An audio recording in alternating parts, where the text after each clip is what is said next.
Good evening, everyone, and welcome to day number 291 on our daily updates. 9 o'clock Eastern Standard Time, 6 in California, 4 a.m. in Ukraine. Once again, we're blessed to have Zhenya with us. We're going to get to him quickly. As always, thank you for all that you do. Thank you for being here. Thank you for your likes, comments, and shares. We appreciate everything that you do. And typically on Sunday nights, we like to review some things and kind of look ahead to the week upcoming. Got a full program tonight, and we are ready for you. So, but without further ado, let me get the man in here and say good morning to you, my friend. Good evening. Good evening from Ukraine. Nice to see you. Oh, it's nice to be here again. It's a good time. Yes, we have our stuff ready to go, and it's going to be a full update tonight. Specifically, we're going to be talking about Crimea, and it's looking like that ultimately the end of this war will end over Crimea in the future, and it's going to be a good thing as Ukraine gets that back. But right now, as we're going live tonight, many air raid sirens are ringing through central Ukraine. I pulled the image in real quick. Here it is. So these regions here, Zhytomyr, Vinnytsia, Kyiv, Cherkasy, Kirovograd, Mykolaiv, Odessa, basically the center strip of Ukraine. And at any moment, you can see Khmelnytsky right there to the left. It's the next region over. So we have to pay attention to that while we're streaming tonight. In addition to that, got a video in right now, what it sounds like in Kyiv. So let's play that. This is all off the cuff. It's just hitting now.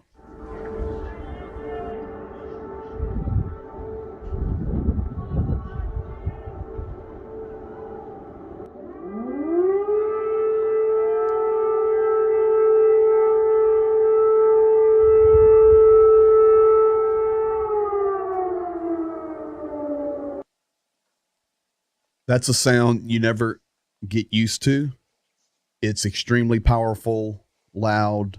We did see some lights on there, so that's good. But I've been there in those air raids, sirens every day. But you're there every day. It gets old hearing that, doesn't it? Yeah, it's unusual. Today we were discussing the project in the Christmas project for kids on the east side in Mykolaiv Oblast, and I was talking with the teacher with a really, long, a lot of years of experience as a teacher of kids, and she started to share that not just the kids from the relocated families are experiencing that kind of stress and this feedback on the sirens and the loud sounds, but kids in Khmelnytsky who never left Khmelnytsky, but the situation, the talks over them, the sirens, and they're experiencing kind of trauma as well. This is like, yes, you've never been used to that. It's a psychological effect on these kids hearing that ringing every day. We're looking at doing a kids program. Do you know when that's going to be? I think it will be beginning of January. Beautiful. Because it will be it will be more safe time for them. Will I be there? Yeah. Oh, beautiful. I never told you, but looks like we're going there. Beautiful. Yeah. I'm thinking maybe we can have a kids program in Mariupol by then. We'll have that territory. So let's give some people some updates. Here we are on Sunday night. Once again, man, how time is flying. Day 291. But we like to kind of evaluate on Sundays and look ahead. So we're going to look at some general images of the map right now in just a second. Once I pull that over, where did that file go? That file went right here. How on earth does that not link?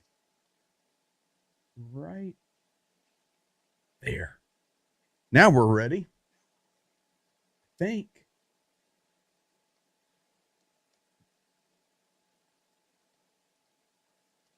Can you say something? Talk about something? I'm having a linking problem over here. All my files that were linked. Okay. The kids program. What are we Okay. going to do with the kids? Okay. Wait a minute. Yeah, for the kids, there is a two goals we have, and it's first ever Christmas time and New Year celebration time during all of independent Ukraine, it being in the war. So for kids, for the families, it's really stressful, and so there will be two goals, and the first one is to share the real, true Christmas story to kids. The second, to bring some healing and joy, and surely there is a third thing. It's encourage parents as much we can to support them. Then we'll bring some gifts to kids, and as well we at this moment we really think how much we can cover, because just in one place I got a call. He said, Zhenya, you need to check like how much money you will have, like how much gifts you will bring. I said, what do you mean? It's a small place. He said, yeah, with over 1,000 kids just in one place. I said, okay, 1,000 yeah, kids? we need over So- one in the one place. Folks, the description in the YouTube there, continue to give. Much appreciated. We're going to bless some kids. Now, of course, as capabilities and what it's going to be like in 3 to 4 weeks, we don't know. But everything that we do, we will be streaming and sharing and updating people. So you're going to see all of this stuff somehow, some way. We'll get the data out. So I've got everything linked Yes. back up, and we're good to go now. This is the east side. This is the line you talked about with the hard battles on the east. You see Berestove. You see Bakhmut. There's Konstantinivka, the city we work in, Toretsk, Avdiivka, Marinka, Ugledar, and Veliki Novosilka. So this is Donetsk Oblast, Dnepropetrovsk. This is the hot area right now, especially with Avdiivka and Bakhmut. Well, I think to be honest, like yes, the Bakhmut still most tough place, but our guys staying there and staying strong. And today they said, okay, the Bakhmut will be staying. Nobody will get it. Doesn't matter how many invaders will die. It's Ukrainian land, and we will fight for every inch of that land. They can dream about anything. We will fight for this place. That's it. So I think what I'm expecting, to be honest, every couple hours, the good news from the most south place. Oh no, north place. North of this? Yeah, where we're our counteroffensive. Yes, up outside of Kharkiv. Yeah. And that's going to Slatove. increase as we get colder. And we're going to hear about that in a minute. Yeah. We're looking, believe it or not, for colder weather. That's what we need. This map is actually from the Institute of the Study of War and Critical Threats, and it shows just how the lines, and they geotag things, push back and forth. Ukraine takes some, Russia takes some, but the reality is in the ground war, Ukraine's winning it. Now, this is the south. This is the south line. In the red there, you can see the left bank. On the blue is the right bank. I have some images here. This is where the shaded blue is where Ukraine has pushed the invaders out back across the river. You see Kherson there, Novokhovka. I've got some check marks in there. These are cities where we do work physically. Kherson, Chornobyevka, Snigorivka, Mykolaiv, and then all these little towns and villages that are in that farming region. This is where all those muddy roads are and very difficult to travel. This is the area where we were buzzed by the MiG from the Russian forces. And up top, you see Bashtanka. That is where we base out of, We have very good friends there. So our relief efforts, unless you're embedded with soldiers, or maybe we were staying with Oleg or something, you don't stay in the regions unless you're with the soldiers. So you go in, you do the work, and you come out at night. And Bashtanka there is our area that we base in. So this is kind of what's going on in the south. There are some reports that Ukraine has gained a little bit of steps on the left bank in certain spots. It's solid. It's standing still, fighting, shelling, but we're waiting for colder temperatures. Going to be great for the army and terrible for the citizens. I mean, yes, like we don't go deep with every district and every region of Ukrainian territory and the front line, like with details. But think about that. Just Zaporizhia region, one day, about 50 attacks. Just today, during yesterday, Sunday. It's Sunday at your place. Okay, so you're telling me, I'll move over. I'll use a different map for this. Right here. You're telling me that Gulay Pole, and all of that, Zaporozhye, in just Zaporozhye, according to the information from the military administration of Zaporizhia region, today they said just Zaporizhia region, about 50 attacks just on that region. That would be just this region. Basically, this is the line that Russia controls, and there's Guliapol you're talking about. So just in this region alone today, 50 attacks. And you know what? You don't hear about it on the news because it's just constant. So the lines are constant fighting. Let's go to this. Like what? Yeah, go ahead. Usually we hear like something extraordinary, something unusual, something with the big changes. And today for Ukraine, and like we share with you, so that this kind of attacks not even on the news, but just for a minute to think, 50 attacks just on one region, and it's the Zaporozhye region as well. We have Kherson region, we have Nikolaev region, we have Donetsk region, we have Lugansk region, we have Kharkiv region as well. We have Sumy region, and it's there. So we don't hear like the small things. And all of those regions are being attacked as well. The battles go on every region. Pretty amazing. And like you say, unless it's big major things, you don't hear about it. The title of the program tonight is Crimea is the Epicenter.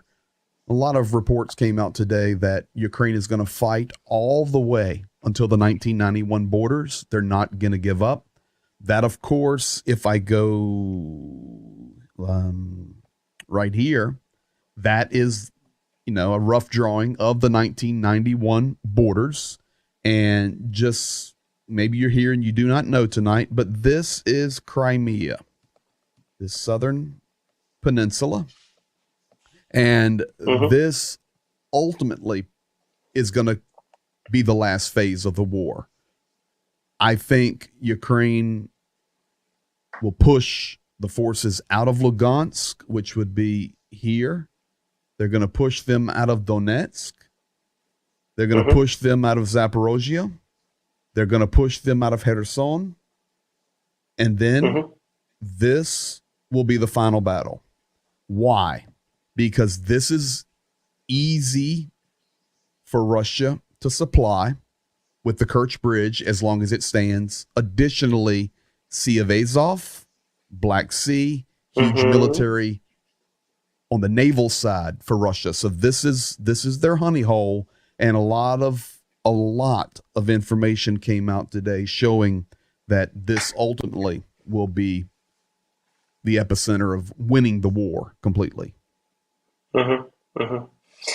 Yes, like the Crimea is it's the center in information field these last couple days and today especially, and because of some announcement and comments from the Russian side, but still to get access and to Crimea, the main place we will concentrate and we need to get to and liberate it is in Melitopol. Yes. Yesterday we were talking about that, and this is the key city, key area that Ukraine will need to have to get control over. Melitopol. Mm-hmm. Now, it's a key place. It's the key place, yes. This is, just for reference, Mykolaiv, Odessa, Kherson, Donetsk, Zaporozhye, Dnipro, Kryvyi Rih. The line of occupation, roughly, like this, and this is going to be the key that will allow the push down into Crimea. Now, one of the things the dictator's been talking about is how he references himself to Peter the Great. You've been seeing that stuff? He was gloating over this region right here. Mm-hmm. Mm-hmm. And I'm circling it in, but this is not the Black Sea. This is the Sea of Azov. And Putin was gloating, comparing to Peter the Great about, we've captured the Sea of Azov. It's ours. And it's so important. Have that right here. Ну, чего ж там греха таить. И Азовское море стало внутренним морем Российской Федерации. Это серьезная вещь. Еще Петр I, да, это другое. Петр I еще боролся за то, чтобы, выйти к Азовскому морю. Но, да, и самое-то главное все-таки это люди, которые проживают на всех этих территориях. Результаты референдума показали, что люди хотят быть в России. И считаю себя частью этого мира, частью этого пространства, этой нашей общей культуры, традиций, языка. И вот это самый главный результат. И они теперь с нами. А это миллионы людей. Это самое главное. Well, 45 seconds, and he drops a lot of information. Sea of Azov, it's ours. Russian Federation now has an inland sea. It's, even Peter the Great wanted to capture that. But the most important thing is the people. Millions of people we're saving. I mean, could you imagine a year ago this is the world society that the president of one of the countries will be proudly saying, okay, we split it on the international law. We ignoring all the countries. We don't care. We're having in control the key people in a lot of places, political people and leaders. We put so many countries in the fear, and he will be openly, proudly telling about, okay, we captured, invaded the other country, we got this sea, we got this land, got this territory, and we don't care about all the world. Just a year ago. Think about that. Think about this. When he leads like that, it creates an atmosphere of his supporters, which last numbers were 74% for the war, of madness and craziness. This talk, it's madness. Look at this right here. On top of this little car, you're going to see a Sarmat missile that says for Washington. So it'll say na Washington in Russian. It means for Washington. This is what this madness creates. Здравствуйте, дорогие друзья. С вами Сармат Мобиль. Изделие РС-28 Сармат. Мы отправляемся в Москву формировать общественное мнение о том, что наши враги не спят и бомбят наши территории. На Вашингтон. Байдену привет. Вот. Только так мы можем освободить наше отечество. Just indescribable. Yeah, I mean, this is what's going on inside of Russia. Some Russian in a uniform, some Russian or mixed uniforms, they put that stuff on their mobile, like a car, and they going right now to the Moscow through the Russia, with the message for thousands or millions of people would see that Sarmat has to go to Washington, and they're going to rush to Moscow to rise up people and the public opinion to change it, because he said we need to deliver our land, and this is the only way. Correct. Now, I mean, we know that Crimea is going to be the epicenter, the final battle of the war that we will win, but we see Peter Great statements. We see these people in Russia. Mm-hmm. Let's hear another nation speak. I want to pay you a tribute, and this guy's James Cleverly. He's coming strong, very strong, and he's very straight. He's in the parliament there. He's visited Kyiv. He's visited Zelensky. But the thing about James Cleverly is this, and I was looking him up before sharing tonight, but James Cleverly is not just a politician, but he was a very successful British Army soldier. He knows what he's talking about. So we see Putin talking about Sea of Azov, Peter the Great, we're saving people, nut jobs driving around with a fake missile on top of their car. By the way, it was a nice ride. But then let's hear a different culture speak. Here is Cleverly. I don't want to start setting the conditions for what Ukraine and the Ukrainian people should accept. Ultimately, it's their country that they're defending. It's their sons and daughters that have been lost. It's their homes, their infrastructure that has been damaged by Vladimir Putin's invasion. And it's up for them to decide the circumstances under which they'll be willing to negotiate for peace. That's good stuff right there. That's the support we need. If the world would had this statement from the first days of the war, including Germany and France and the other countries. Well, he understands, and Ukraine's very clear now. And this guy I'm going to show you right here, Reznikov, very clear. We're going for our 91 borders. That's Ukraine. So up in the upper right, you see the full map. We've been looking at the map tonight. You see the ice cubes on the left. He came out today and said, okay, we need it just a little bit colder and the ground totally frozen. And we are going to crank up the heat on our counteroffensive. This is the commander or the defense minister, and he doesn't mind. No, this is, Reznikov, defense minister.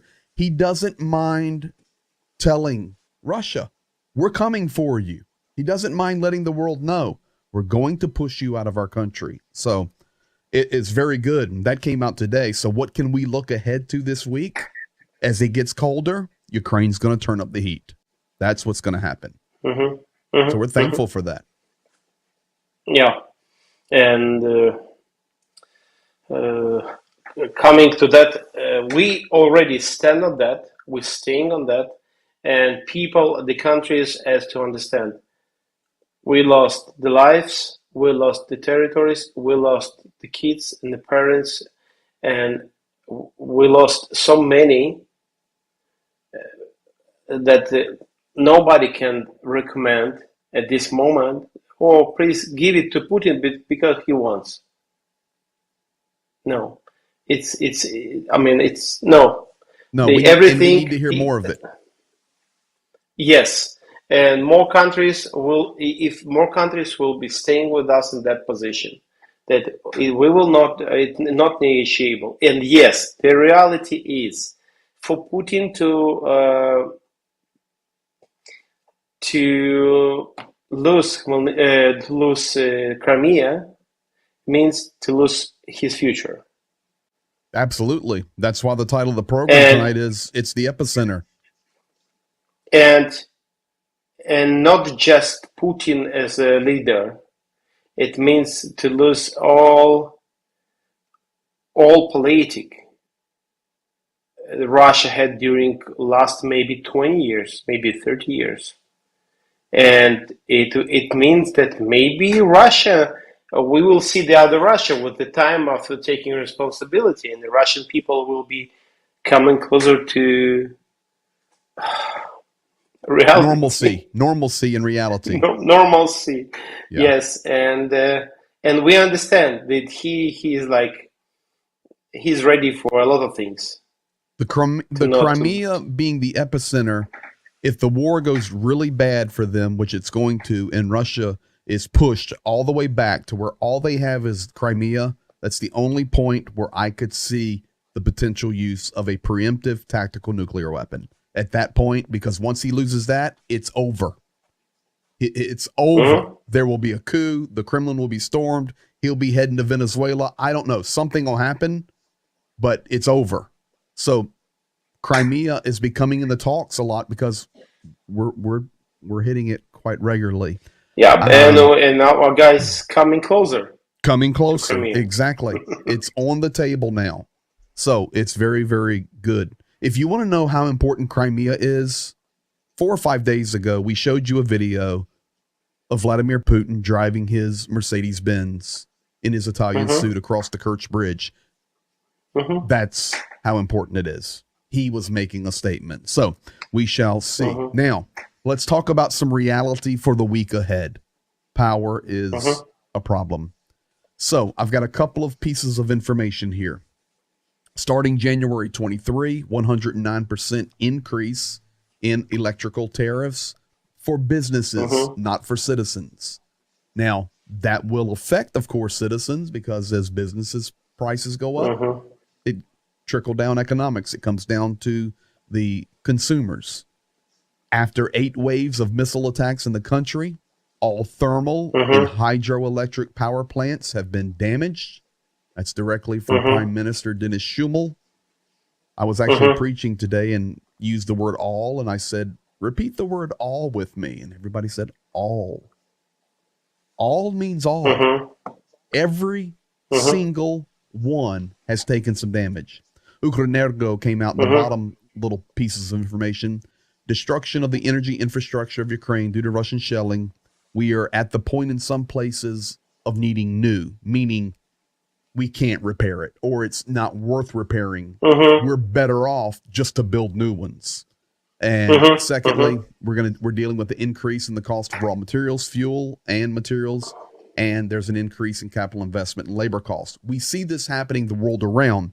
The economics. America's very close to a recession. The world is in an economic upheaval, but of course in Ukraine, it's going to be multiplied many times worse. So this is what we're looking at as far as the electrical side. I think it's a part of the price we will be paying. We understand it, but we'll be paying more. And with that saying, I mean the whole country will understand it. But okay, let's be a little bit more positive reality from Ukraine, from our region. On the Odessa, yes, they already restored a lot of infrastructure. Much, in Khmelnytsky, in my place. And we depend on each other. Understand? Every region of Ukraine, we depend on each other, on the situation in the country. And today was the day when I have electricity from, seems to me, 7 morning until now. All day? All day, non-stop. Beautiful. Yes, and I had let's say a few days ago I had 58, 59 Fahrenheit. Now I have 64, In your home? 65. Yeah. Look at you in the short sleeve shirt. I love it. Yes. Okay. So I'm enjoy. Well, the numbers in Odessa after the last Shahid attack, after that attack, 1.5 million were without power. Today, only 300,000. 80% of the people have juice back. And those that don't, this is actually a little video out of Odessa. Those that don't, Ukrainians are helping each other charge their stuff.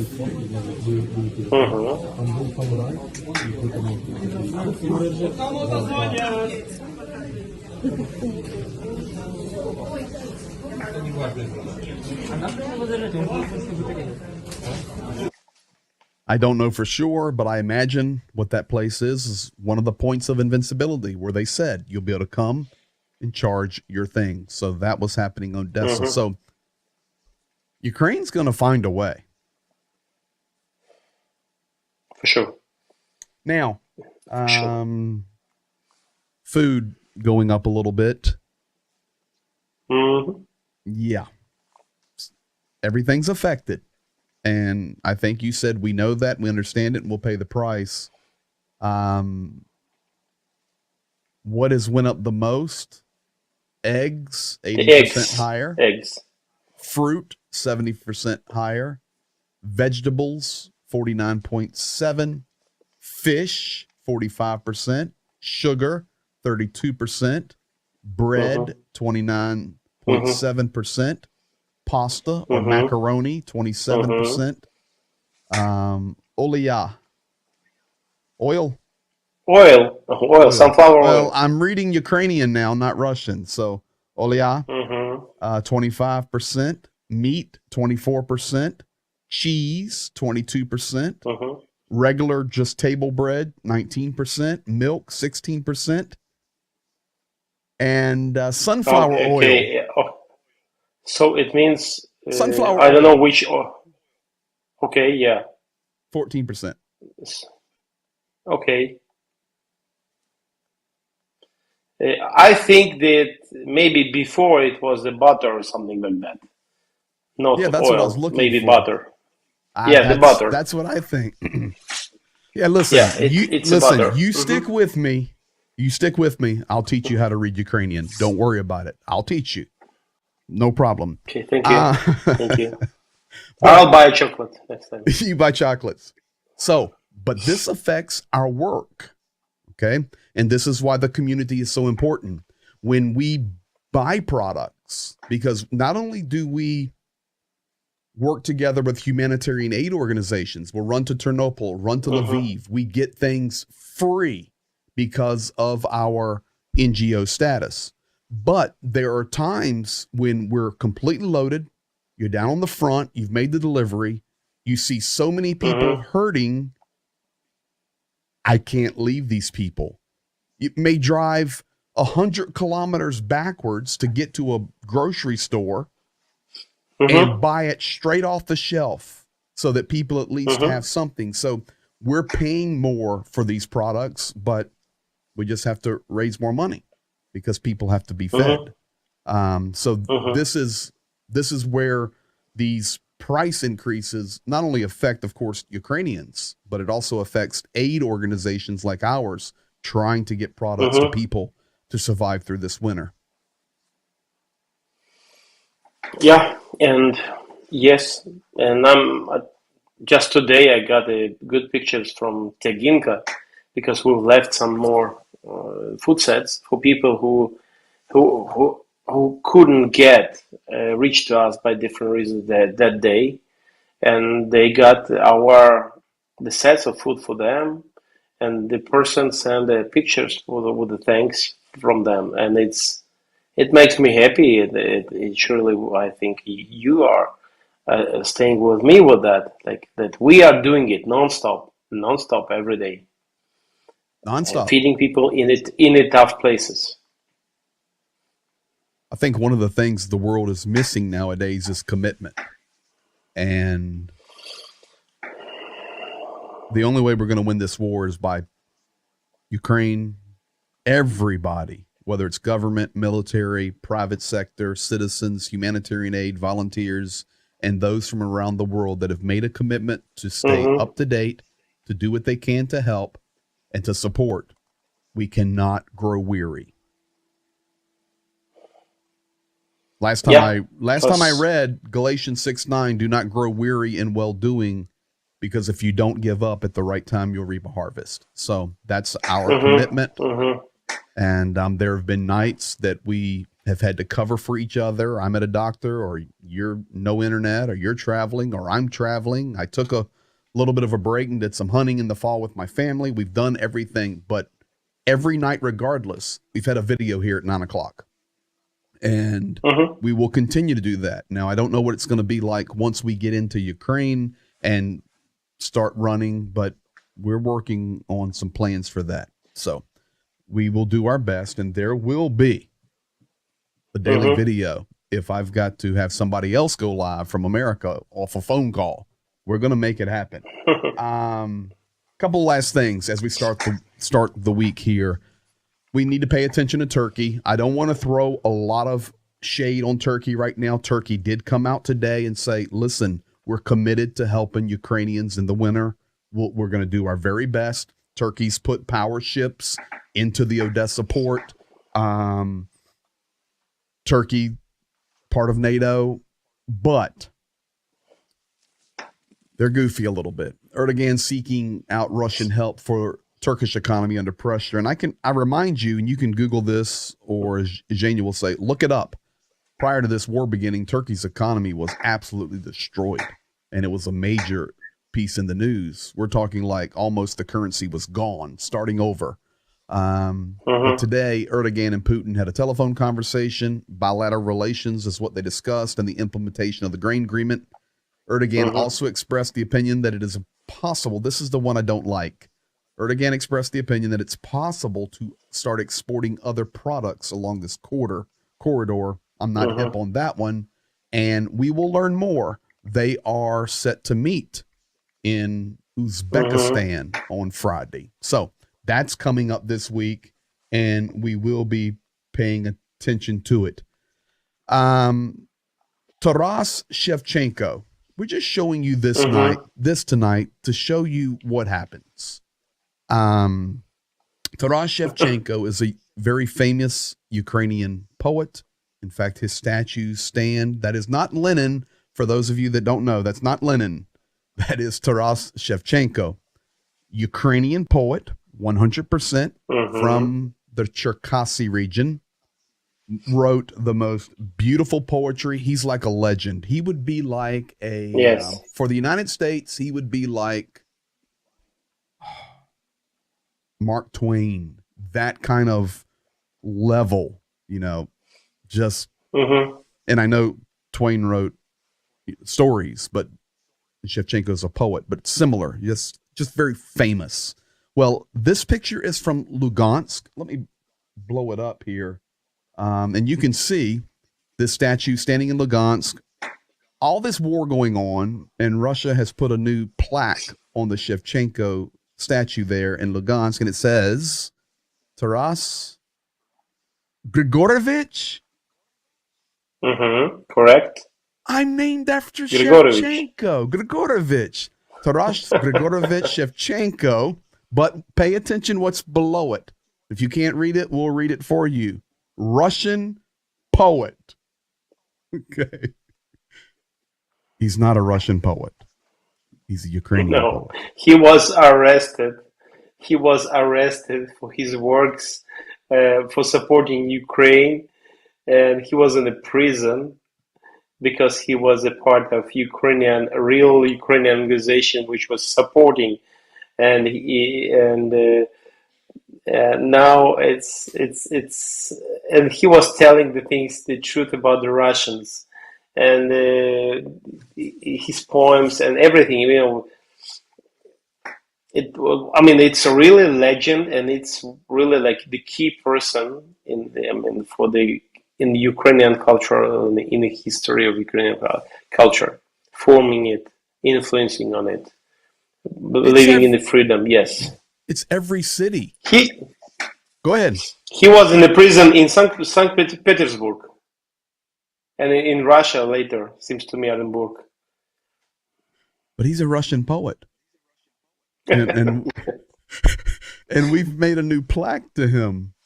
Let's see here. I'll show you one more thing here. But it just shows the madness. I think we've discussed it many times, and it's just ours. Okay, well that's our poet. That's our land. That's our land. That's our technology. It's not yours. But that's the mentality of that Soviet mindset. Sorry, but this is you need to understand about Russian and the history.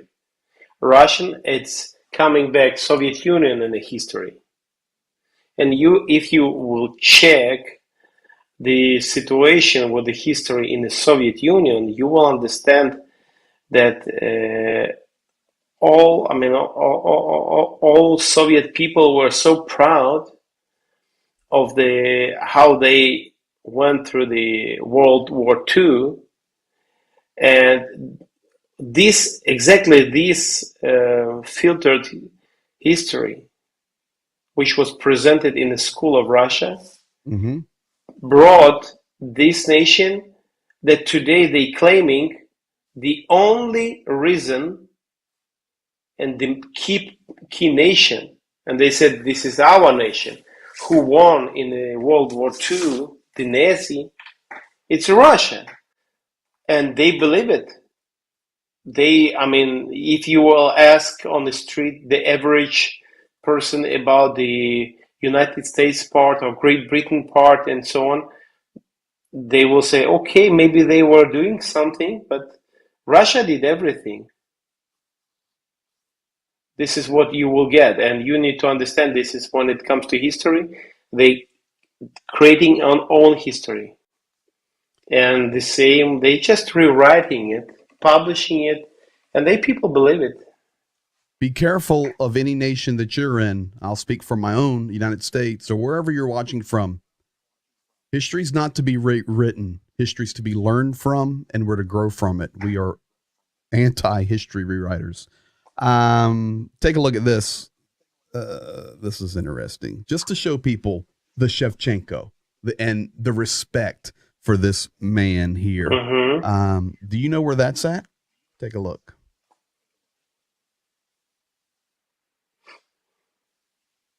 No. You don't know where that's at? No. Really? Sorry, no. Okay. Do you know then where, let me see here. Where's my guy at? Where'd you go, dude? I'll just do this one. Oh, I got it. You got it? Now I got it. Okay, I'm trying to get into my street view. Where's my street view? View. Come on, street view. Oh, maybe. Oh, here he is. Here he is. There. Couldn't find him. You know where this is at? You want to tell people what the name of that theater and park is? Yeah, it's a Shevchenko cinema theater, and this is the Shevchenko, the park. Shevchenko Park, Shevchenko as well. Shevchenko Cinema. Shevchenko Square. What city is this in? It's my place. Khmelnytsky. This is the main street in Khmelnytsky. We live on this street. And just to show you, see if I can pull this picture in. Kind of interesting for people. Why am I in this view? I want to view. Well, why am I flying over like this? Oh, here we go. Let's go back downtown and as soon as I can find it. Thank you. Epicenter. I'm trying to find. Oh, here we go. right here. It took me a second. Let's go back to Shevchenko, which is right here. And there's a picture I had here that I wanted to show. How do I exit? Yes, this is the one I wanted. This, if you want to know what Khmelnytsky and Shevchenko Park, here's the Shevchenko Theater. Okay. The park. This would be a typical winter scene prior to the war in beautiful Khmelnytsky. People hanging out. Look at all the lights, the huge Christmas tree. Beautiful, right? This building is now the refugee control center. Coordination center. Coordination center. But this is Shevchenko and right in Khmelnytsky. We've played a lot of music, spent a lot of time in this square right here. So this is the reality. But now, of course, just so people understand, he's a Russian poet.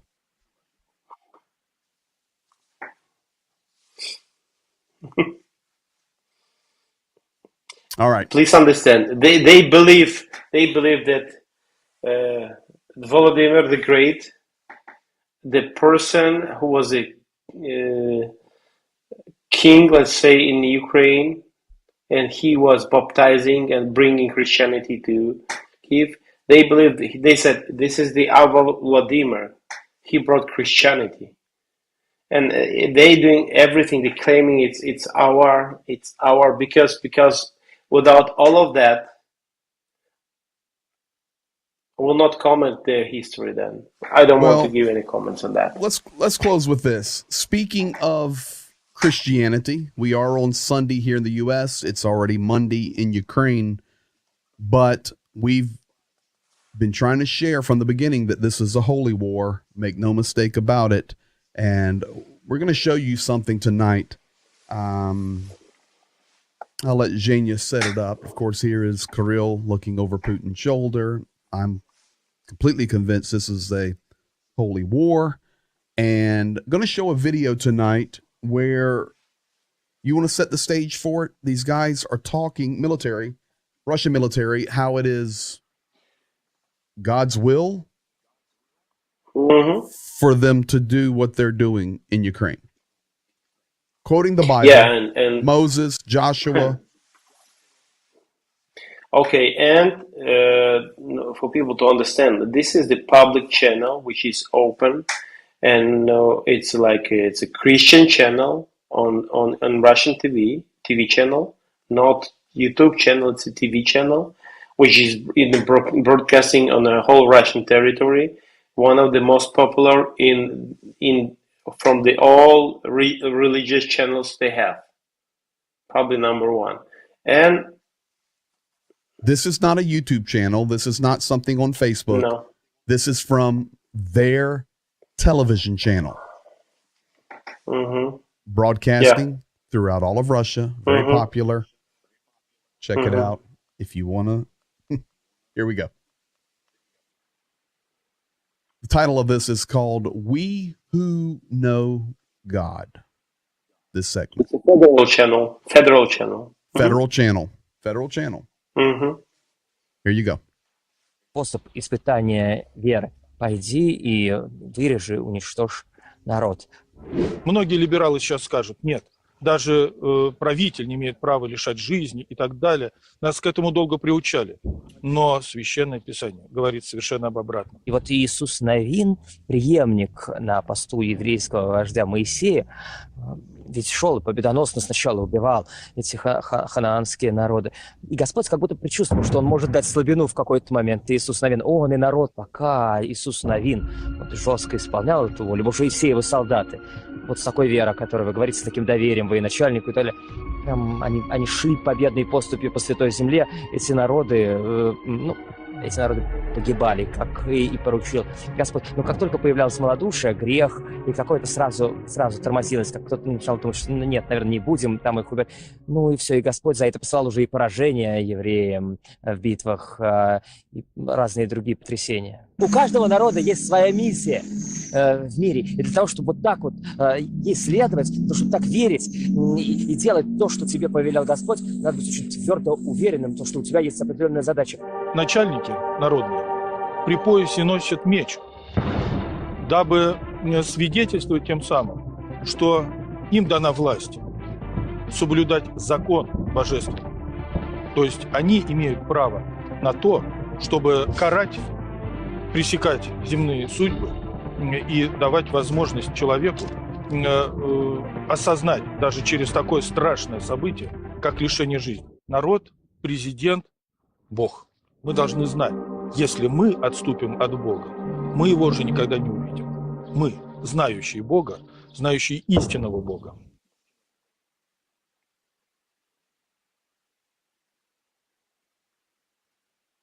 Federal channel. Upper right Yeah, hand they corner. broadcasting. Upper right hand corner channel was Spas. Is that standing for like salvation or savior? Spasenia? It's like Savior. Savior channel. Because that's what it was. It said Spas. Or that was the Yeah, name of the program. it broadcasting since 2005 and from 2010 it's 24/7 they broadcasting.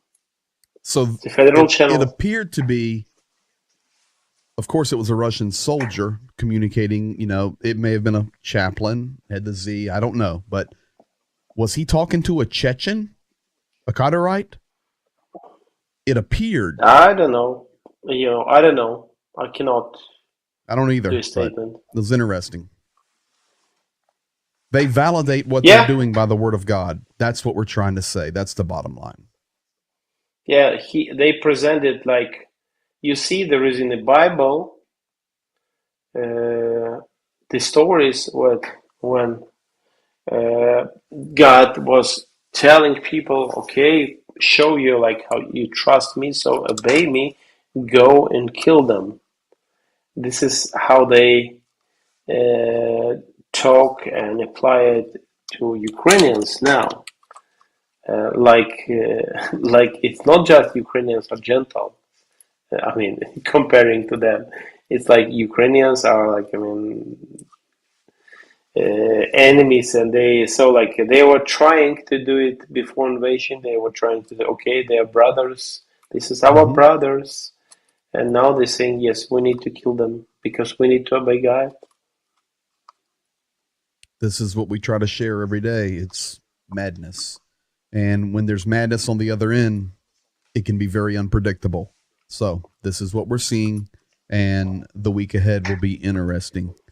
December the 11th here, December 12th there. So about another week or so, you'll be heading out to see your family for Christmas. So that's good. But we will not stop. We setting the things. Our work here will continue non-stop every week and every couple of days. We have a lot of plans, and For sure. All right, my man. Well, folks, that's where you have it. That's where we're at, and that's a look at the week ahead. This is day number 291. Thank you for being patient tonight. Technology is not always your friend. Files don't go where they're supposed to go, and Street View wants to do what it wants to do, but we make it. So thank you. Thank you for today. I wanted to say thank you for personally from me and my family and my city and my country for helping us and standing everywhere with us with every challenge we have here. Thank you. It helps us to help others. Let's teach all the viewers tonight 2 Ukrainian words. До перемоги. До перемоги. До перемоги. До перемоги. Until victory. Until victory. All right, my friends, you've got it. Be blessed. We'll see you in 23 hours. A good night to all. To all a good night.